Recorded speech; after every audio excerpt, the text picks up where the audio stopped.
Correct me if I am getting this wrong, but in today's world, the way we put ourselves out there and the way we position our personal brand in a particular or a certain way are becoming extremely popular in ways that they appear to be imperative in ensuring that we are growing and leaving a mark behind. Appearances and salesmanship have taken a precedence over expressions. There is this continuous narrative of building your personal brand, isn't it? In ways, such aspects have become a part of self development modules. This is what we will unfold today by the end of this episode 5 at the Unfold Learning Podcast, where by the end of this, you might end up feeling a bit delusional. But trust me on this, you will also feel empowered to break the stereotypes of the pretense that we are supposed to create in a conventional way and this whole aspect of saying yes to everything. So let's begin.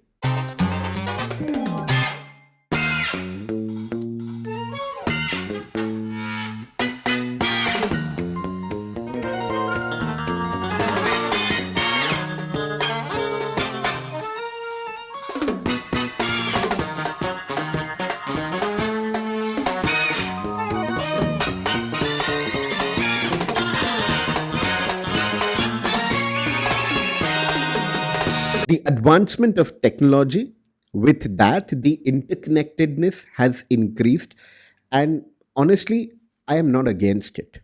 But I'm also someone who will choose to be mindful and try to see the other side of it. Majority of our time these days goes in the real world where we are exposed to the aspects of what others are doing and experiencing. All that glitter world through several filters generated by AI. And in small ways, bit by bit and bite by bite, it is leaving us all feel a bit insecure, transient, and leaving with a sense of FOMO, also called as the fear of missing out.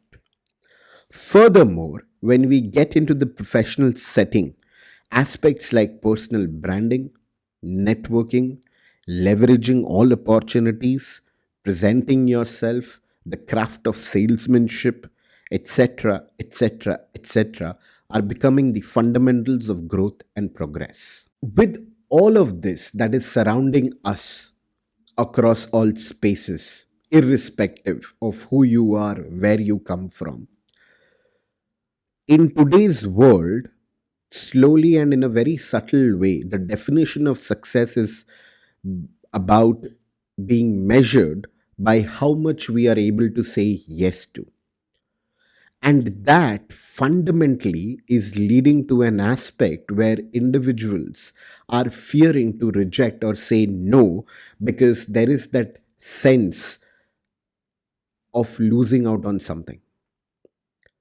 So we present ourselves in a certain way, in a particular way, even if it is false. We value how people will perceive us versus how we really, really feel. We network superficially, but not value knowing people deeply and closely. And this is where I wonder, where is all of this coming from? That is preventing us or limiting us to take a stand, to reject a few things, and to start building this capacity or this skill of saying no instead of submitting ourselves to saying yes to every single thing. Now, let's take this opportunity to unfold this one at a time. It is the economic opportunity that we see around us. Now, let's understand what I'm trying to say. The economic system promotes such deception where people say polite things even when they don't want to. People will agree if they don't, and people will pretend to be friends with people they don't actually like. Isn't it true? I mean, I will be amazed to know that this is not a fact experienced by us everywhere at all times. And at this point in time, just to understand where this group is, I would request you to put your thoughts and feelings into the comment section so that I understand where we are moving and how we are moving. But it will also help me to know how relevant is this aspect for you all and for us all. Right? So do comment. Additionally, it also helps me to feel encouraged that you are there with me. Right? Okay. So I was talking about the economic opportunity. Now let's try and understand it with some examples. The economic system promotes such deception where people choose a certain kind of a pretense. And I'm not saying that these things are bad or I'm trying to throw it off to a different spectrum altogether or the other end of the spectrum. But my submission to you all is this, that we need to take a step back and understand what is really playing out. How is it going to affect us? Eventually, how is it going to impact the character that we intend to build and the kind of human being we intend to be, right? If you ask me, I feel in today's time, the downside is essentially the loss of trust among us. Are we seeing each other as an opportunity or real connections? It seems there is so much of pressure to be liked by others that people have started to reconfigure themselves and position themselves basis who they are connecting with or who they are interacting with. And I wonder how such an environment will impact the generations to come, will impact the younger generations. I really think about if anyone would continue to value or even experience true relationships or emotions like love, empathy, compassion, or trust. And the subtle compounding effect of these experiences, where we are surrounded with aspects that compel us to affirm, that compel us to say yes to, puts us in the trap of saying yes again and again because we fear missing out on anything particular. So, what really is stopping us from saying no or rejecting? Let's unfold this because this is where a lot of answers will lie, and this is where we have an opportunity to understand ourselves better. Again, why? To be a better human being, right? We must admit that we live in a world that succumbs to the positivity or consumer culture.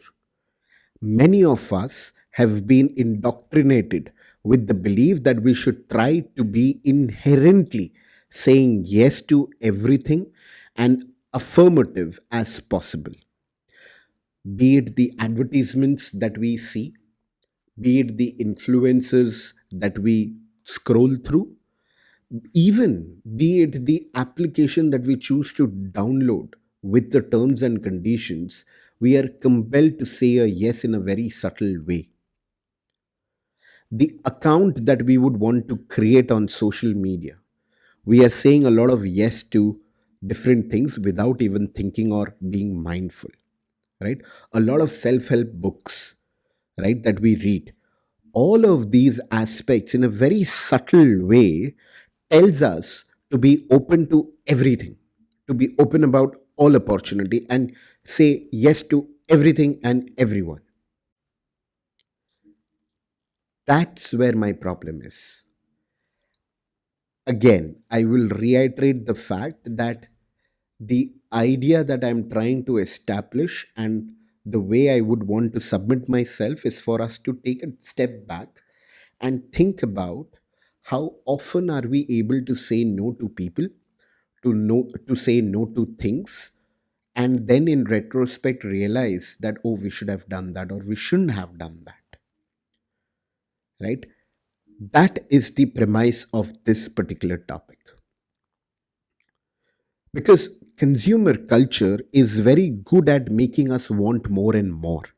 And underneath all the hype and marketing, the implication is about the more is always better. And that may not be true in all cases. We are taught to strive irrespective, right? We are taught and compelled to fear the aspect of missing out in a big way, so much so that we often feel or find ourselves to be stuck. Let me give some examples. If we feel stuck at something and choose to get out, then we are labeled as quitter. Or let's take a simple example. If we choose to get stuck at one thing, how often do we reach out for help, right? How many of us pursued our education in the field that we wanted to? How often do we find people around us who are stuck in their relationship and both the individuals are not doing good to each other, yet they are stuck there because they are fearing to say no to each other and to that relationship? How many of us are thinking about quitting jobs and moving on and take some risk? How often have we said yes to extra work and overcommitting and ended up compromising our personal time, our time with family, and our mental health? I can give you zillions of examples, and I'm sure you will be able to connect with them and relate with them because these are not new. And I'm 100% sure that we all have experienced these in some shape or form.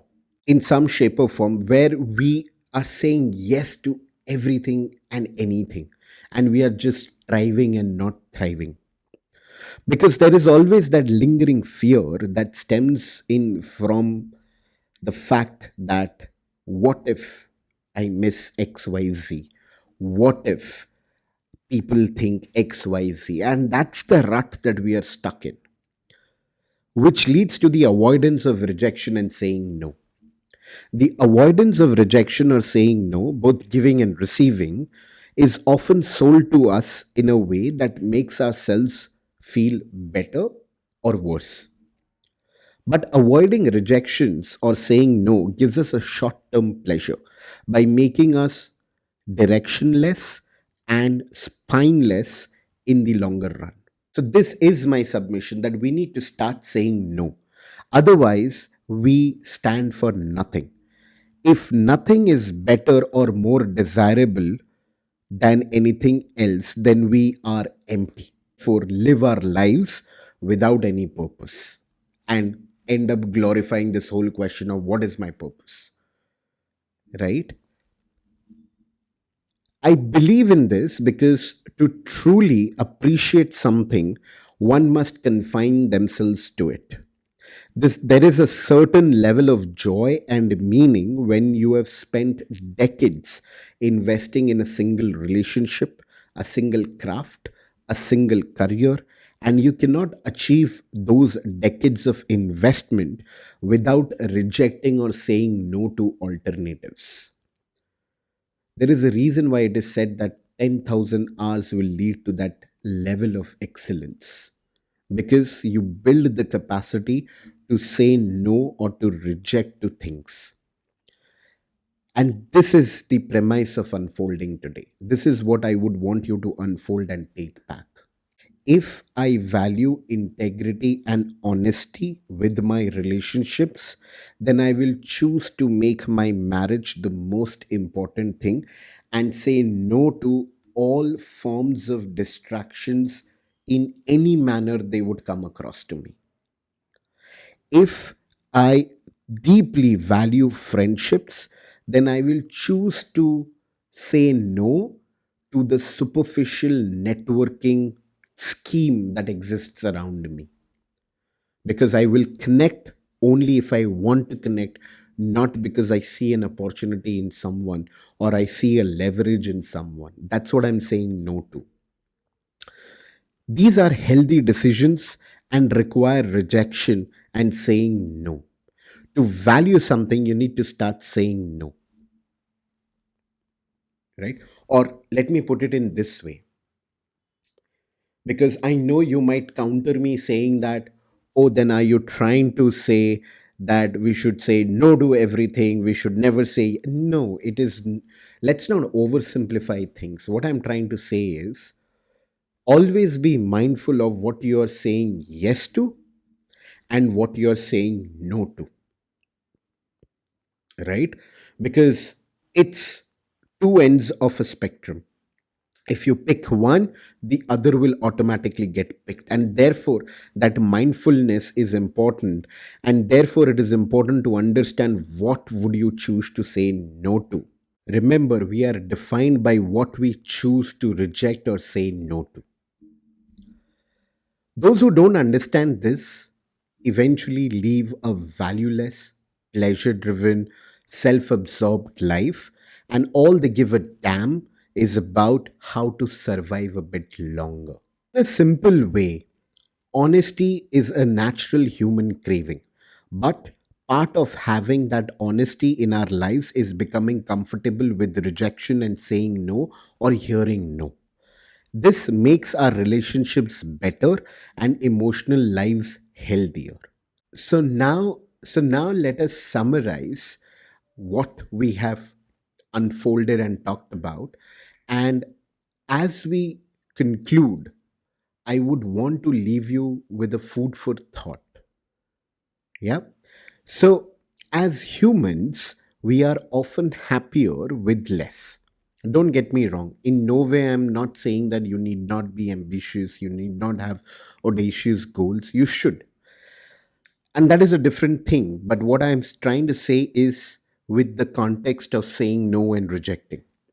When we are overloaded with options and opportunities, we suffer from what psychologists refer to as the choice paradox or choice paralysis.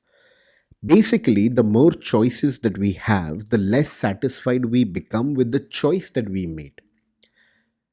Why? Because the choice that we made, with that, we also keep thinking about the choices that we did not make. And then we keep second guessing, we self-doubt, agonize about the choice that we eventually made. And that leads us to avoid commitment. Now, what I want to leave you with is the correlation between saying no with commitment, eventually leading to the idea of freedom. Now, let's understand this better. Investing in one person, investing in one place, may deny us the breadth of opportunities we can experience, but the rewards of experiencing the depth of an experience cannot be compared. Too many words. Let's try to simplify this. When you are pursuing a wide breadth of experiences, there are diminishing returns to each new adventure. Now, let me give you my example. While I was growing up, the only thought of liberation and freedom for me was to be free, right? Without anything. I was like, I want to travel, I want to move out of my house, I want to move to places, etc., etc., etc. Now, after a point in time when I have moved out of my house, when I have traveled across places, when I have engaged with different and several aspects of what exists in the world, the impact of the return has continued to diminish or lessen over time, and it has become like the business as usual. So when you leave your home for the first time, your country, you experience a thrill because you're just coming out of that narrow experience. But when you would continue to do it for long, and you would have ended up visiting 20 countries, you lose that thrill and excitement, right? That's what I'm trying to explain. And it exists with material aspects and possessions as well. The older you get, the more experienced you become, the less significant each new experiences affects you. I am not saying that don't experience the opportunities. I am not at all saying that. I'm saying that you need to experience those breadth of opportunities. But remember, absolute freedom, I repeat, absolute freedom in itself means nothing. Freedom is a choice of commitment to one place, one belief, or person, or things. Commitment, in a way, offers a wealth of opportunity and experiences that otherwise would never be available to us. there is a freedom and liberation in that commitment.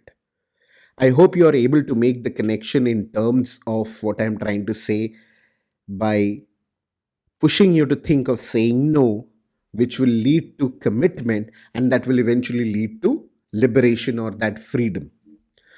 Because with commitment, you are no longer distracted by the unimportant and frivolous.